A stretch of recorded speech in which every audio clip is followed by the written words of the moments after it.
The calm before the storm, the ballroom gleamed with wealth and prestige, where every detail, from the silk drapery to the fine crystal, whispered power. It was the kind of room where legacies were honored, connections were currency, and tradition reigned supreme. The annual Future Leaders Summit wasn't just an event. It was a gate, and for decades only a certain kind of person had been handed the key, but tonight something was different. The crowd didn't notice at first. Too busy exchanging business cards and compliments, but all that changed when a young woman stepped through the doors, alone, poised, and quietly defiant. They didn't know her name, they didn't know her story. But the way she held herself, calm, steady, focused, was enough to stir the air. Still, as their eyes locked on her with disapproval and dismissal, someone muttered under their breath, "You don't belong here." The room of cold eyes, the hotel's ballroom, sparkled with polished elegance, where chandeliers shimmered like royalty and the scent of aged wine mingled with expensive cologne. Laughter floated across the room, but none of it belonged to Amara Blake. She stood near the entrance, taking it all in: the tuxedos, the designer dresses, the polished, practiced smiles of the elite. Her navy blue suit was sharp, her posture confident, but the moment she stepped through the threshold, a silence followed her like a shadow. Conversations slowed, glances flickered, and a few brows arched with polite confusion. No one said her name, no one asked who she was, but in their eyes the message was clear: she didn't look like them. She didn't sound like them, so how could she possibly belong here? Still, Amara didn't flinch. She clutched her small notepad tighter and walked forward, through the storm of quiet assumptions, toward a destiny no one in the room had seen coming. The whisper that lit a fire as Amara made her way past the velvet ropes, a small cluster of well-dressed men huddled by the corner bar, sipping amber drinks that clinked in short glasses. One of them, an older man with silver hair and a smirk that reeked of entitlement, watched her like one might watch an uninvited guest. He leaned in and said just loud enough, "She must be lost, probably with the waitstaff." Laughter followed, soft, smug, sharp. Then another voice, colder still, whispered, "You don't belong here." The words landed like a slap, but Amara didn't stop. She didn't even look back. Her chin rose half an inch higher. What they didn't know, what made it almost poetic, was that those words weren't an insult to her. They were a cue, because in less than 10 minutes she would step onto the stage, take the mic they never thought she'd hold, and prove beyond doubt that she more than belonged. She owned the place. They just didn't know it yet. The name they never expected. The host tapped the mic gently, clearing his throat as the room hushed. Plates stopped clinking, conversations died. Every guest turned toward the stage, expecting a familiar face, some Silicon Valley titan or a Fortune 500 veteran they'd heard on a podcast or quoted in boardrooms. Instead, the host's next words sent a ripple of confusion through the ballroom. "Tonight's keynote speaker is a brilliant innovator who's reshaping the future of tech. Please welcome Amara Blake." A stunned pause.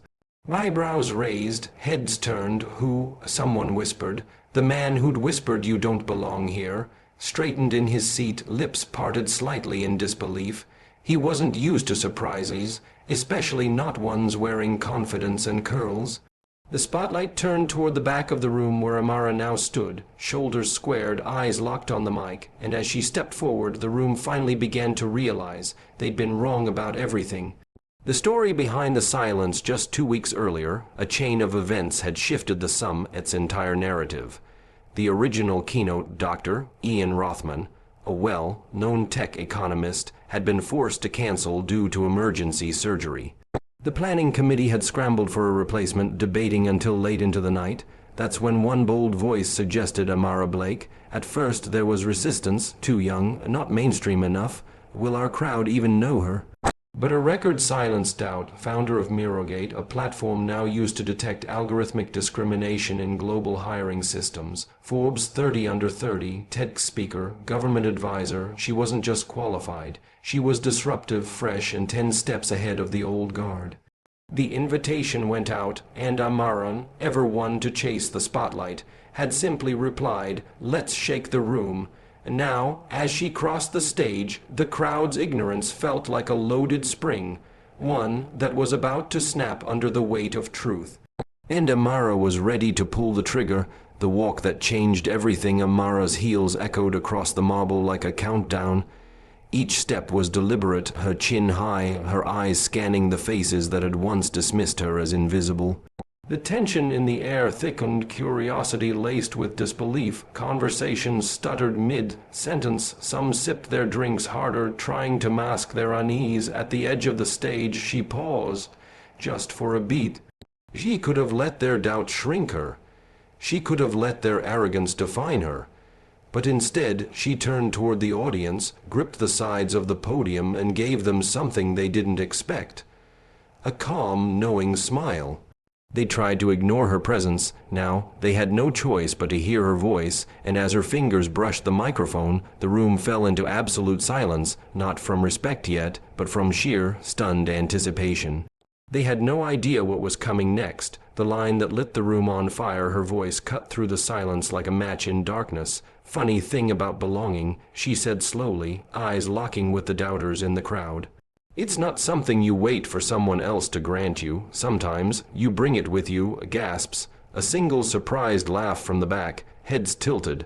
That one line didn't just grab attention, it claimed the room. She wasn't bitter, she wasn't defensive, she was unshaken, surgical with her words. With each syllable, she challenged the assumptions that had lingered in every glance and whisper since she walked in. "I didn't come here to ask permission. I came because I've built things that matter. I came because I'm already changing the world you thought you owned." There was power in her calm, fury in her grace. And for the first time that evening, the gatekeepers leaned in, not out of politeness, but because they felt something they hadn't expected: respect. Amara hadn't just taken the mic, she had seized the moment and flipped the narrative.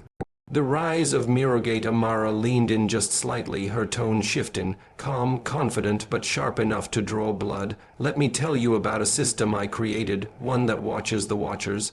She introduced Mirrogate, her revolutionary platform.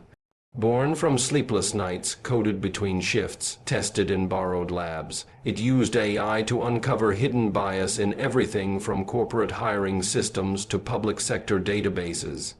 She told them how it exposed patterns where candidates with identical resumes got filtered based on race, gender, or zip code, and how Mirrorgate had helped rewrite those filters.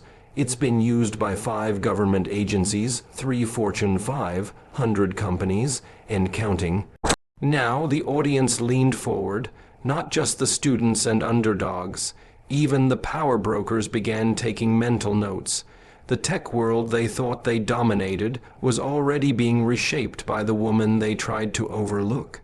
Amara wasn't theorizing change, she was delivering it, and it had already reached their doorstep. From locked doors to global impact, her eyes scanned the crowd, landing on one of the same men who had laughed when she entered. "I didn't build Mirrogate to be impressive. I built it because I was locked out of rooms like this one."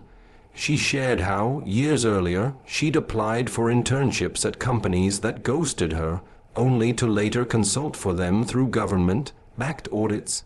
How she'd once been asked to tone down her ideas, only to watch competitors struggle with the very problems she had solved. But it wasn't revenge she sought, it was reform. "The same systems that overlooked me now depend on what I've built." That's not irony, that's evolution. There was a quiet shift in the room, ego giving way to awareness. The people who thought they were gatekeepers were now realizing they were behind. Her presence wasn't just disruptive, it was inevitable. And as Amara paused for breath, the audience wasn't just listening anymore. They were learning the standing ovation that changed the room as Amara delivered her final points. Her voice didn't rise, but her words did. They rose like thunder beneath calm skies. She closed her speech not with a dramatic mic drop, but with this: "Don't ask who belongs in the room, ask who's building the future outside of it." And why they had to. For a beat there was silence. Not awkward, not hesitant, stunned. Then from the back a young woman stood, clapped once, then again, and suddenly, like a wave finally breaking, the room erupted. Chairs slid, tables shook, dozens rose, clapping. Not all, some still sat, stiff with pride. But the energy had turned. The same audience that once cast her as a stranger now couldn't deny her command. It wasn't just a standing ovation. It was a collective recognition. Not charity, not guilt, but respect earned in real time. The keynote had ended, but the story, it was just beginning. Owning the room, they said, wasn't hers after the applause faded and handshakes began. Amara didn't rush to the green room. She stood at the edge of the ballroom once more, watching how the same faces who dismissed her earlier now leaned in with curiosity, admiration, even awe, and then came Gerald, the same man who whispered, "You don't belong here." He approached slowly, drink still in hand, but his posture had shifted. "You surprised a lot of people tonight."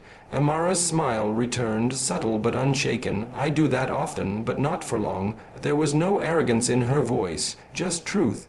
Because this wasn't about revenge, it was about rewriting expectations, about making sure that the next time someone like her walked into that room, no one would dare question if she belonged. She hadn't just taken the stage. She'd claimed the space, and from that moment on, they would never forget her name. Rewriting the room, the ballroom lights began to dim, but their gaze on Amara still burned bright. The energy had shifted. She hadn't just delivered a keynote, she'd delivered a reckoning. Her presence had disrupted comfort, her words had dismantled assumptions, and her story had redrawn the boundaries of what leadership truly looked like.